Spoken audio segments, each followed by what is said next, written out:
Welcome to another episode of Fougere Family Adventures. Join us today as we jig and troll for lake trout. Also, Bryce catches his first lake trout ever. So stay tuned, and if you haven't done so already, please subscribe to our channel. Trolling for lake trout is something new to me. This time, we tried banana weights and slip weights. When the wind picks up on Bridge Lake, it can make jigging for lake trout very difficult. The wind can change directions multiple times during the day, so as the wind picked up, we devised a plan and tried to troll for lake trout with our banana weights and slip weights. We chose plugs, we tried spoons, but the plugs seemed to be the most effective at the end of the day. When I'm trolling, I love to use my Scotty rod holders. I combine these with the Scotty oar-lock mounts, and it works perfectly for everyone in the boat because my rods are in the middle of the boat for everyone to grab. You can see here, these Scotty rod holders are not in place when we're jigging, but when we troll, we bring them out and we set the right angle so that we can troll comfortably. You'll see that I have a plug on one side and Brent has a spoon on the other. We trolled around for a bit and found the plug to be more effective. Being new to trolling for lake trout comes with its learning experiences. Watching the rod bend backwards and not bounce like a regular fish was an interesting experience. So we grabbed the rod, we handed it to Bryce, who hasn't caught a fish in quite a few years prior to this trip, and I'm hoping that we've reignited that spark of fishing, and now he's hooked. So with a loose drag and a motor in reverse, we tried to chase this fish down to make sure we were being as careful with him as we possibly could so we could release him to swim another day. As soon as the fish got close to the boat, we decided to drift with the wind. We had gained enough line on this fish, and we had enough control that we could gently bring it in and land it. Now Bryce was picking up line quickly, even with the boat pushing away or pulling away from the fish. So as he's picking up line, the fish is getting closer and closer, and you can see I got a little excited there because we got a good view of what the fish looked like.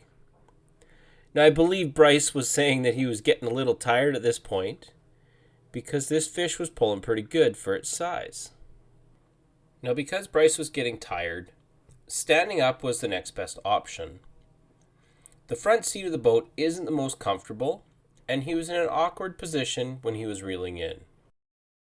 So he readjusted by standing up and was able to reel the fish in easier. Now standing up in a boat like this, especially three people standing up, poses a hazard.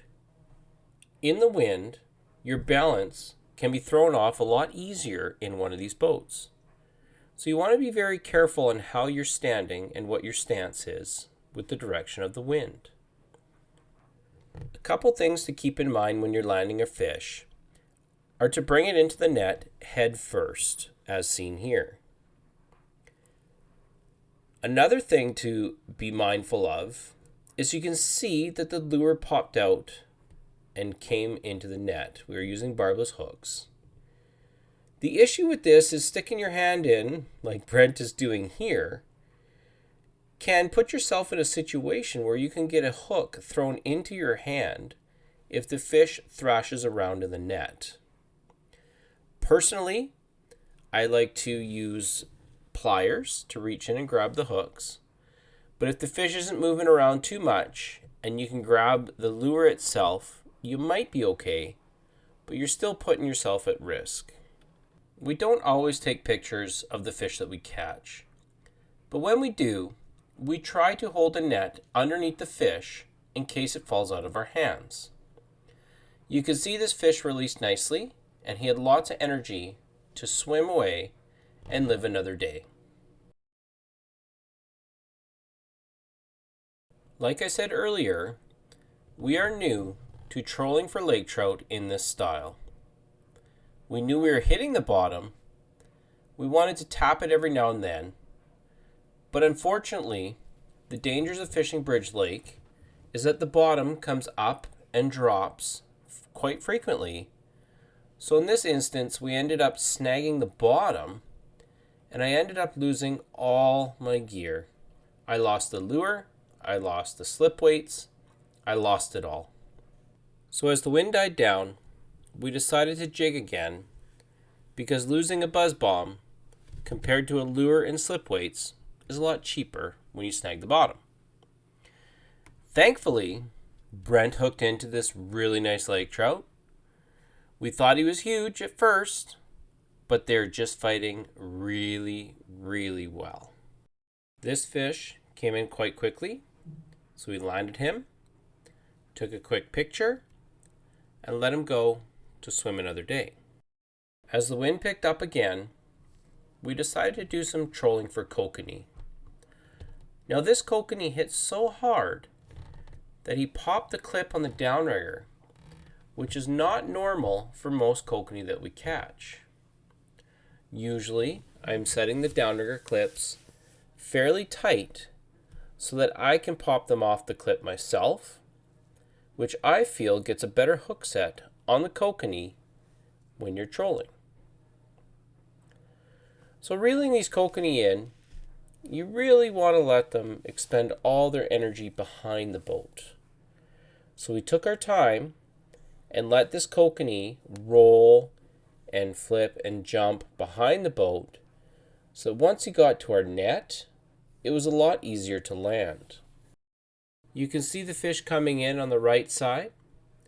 Now I'm giving Brent directions to steer the fish over to the left, because that's the way the boat is going. And a quick net job, and this fish was landed. Thank you for watching. If you like this video, please subscribe to our channel for more content coming soon.